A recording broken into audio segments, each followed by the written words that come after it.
Okay. Again, ang annual check-up na to, package na dira ang physical examination, urinalysis, fecalysis, chest x-ray, complete blood count, and pap smear for female, 35 years old and above.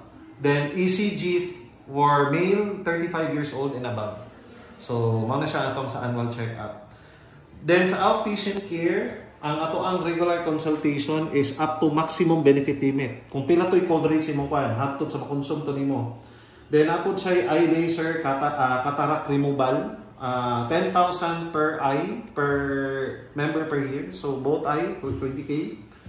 Ear, nose, throat treatment, pre and postnatal consultation, treatment for minor injuries, minor surgeries not require confinement, x-ray, laboratory exam, routine, and other diagnostic procedure. Package na siya tanan sa katong amount nga kung i-discuss nimo.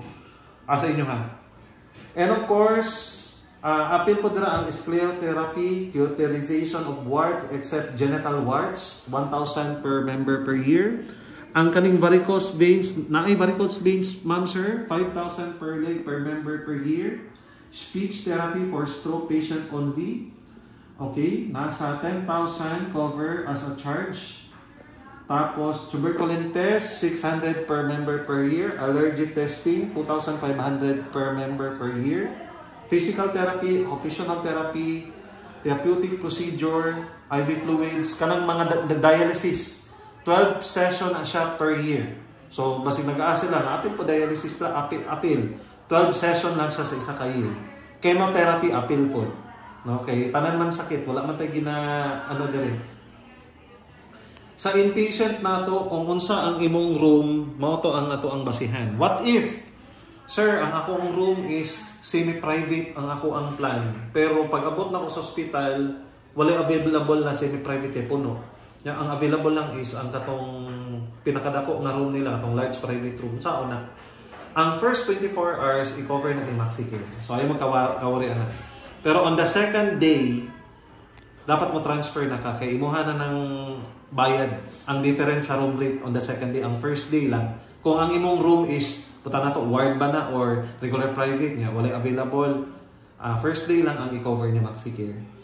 Use of recovery room, ICU cover, professional fee sa doctor, basta accredited lang ang doctor o ang hospital, cover na to na tanan tambal nga ginatake nimo the time nga na-admit ka, cover na to na, no? Standing hospital admission kit, dressing, cash, sutures, and other supplies.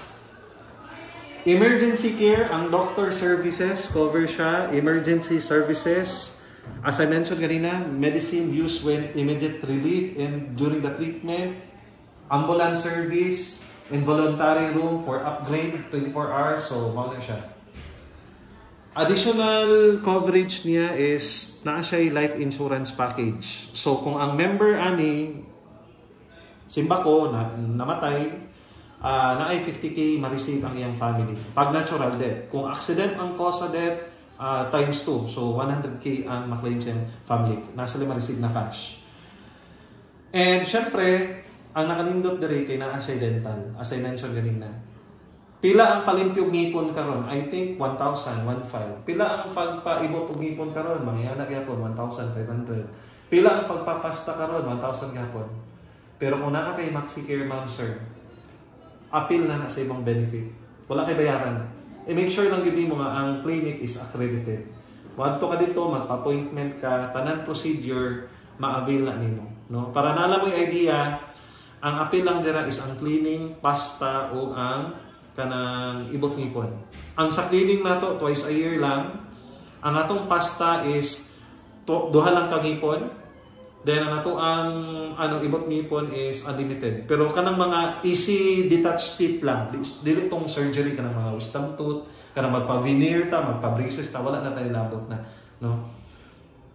And sa emergency care nato, ang availment nato ani, for example, sir, dito ko na-confine sa dili accredited na hospital ni MaxiCare. So, sa'yo mahitabo ka na. Pwede ka kung kadira ang mahitabo lang, ikaw sa'yo mabayad. Mo reimburse lang, dili mo good accredited. Kung sa lugar na to is na yung mga accredited hospital, kada dito yung ka nagpa-hospital sa dili accredited, 80% lang sa imuhang bill ang pwede ma-reimburse. And that is subject for approval. And kung dito ka sa lugar na walay accredited na hospital, that is 100% reimbursement. Kung ang usa ka city wala gyud accredited na hospital, nga dira ka nagpa-admit, reimbursement 100%. Then subject for approval ka pa siya. No? And ay mo ka-worry ma'am kay smooth lang ang transaction ni kay usually pag ma-confine ta, pakita raman nato ang atong ID o ang atong card. Then wala kay buhaton na, no? Dali lang kay transaction na pinamantay mga naka-assign each hospital accredited.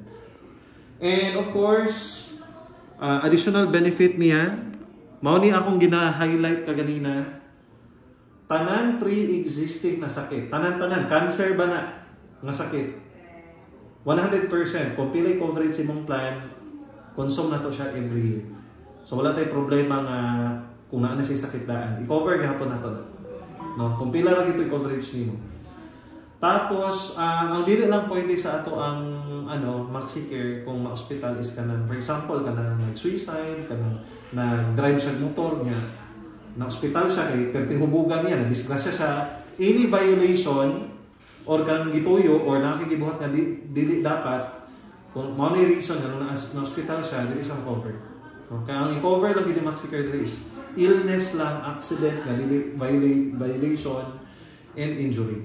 No? So pregnancy dili siya cover, basta nay mag-ask niya, apil ba ang pagpanganak, apil ba mga maternity, any related to maternity or pregnancy is not covered. Kaya dili man gud siya accident, di po na siya illness.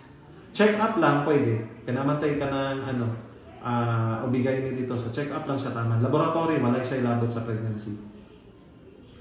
Okay. By the way, mawalan to siya ang short na discussion, and if in case na may mga additional question, pwede ko mag-conduct sa inyo personal presentation. Thank you and have a nice day.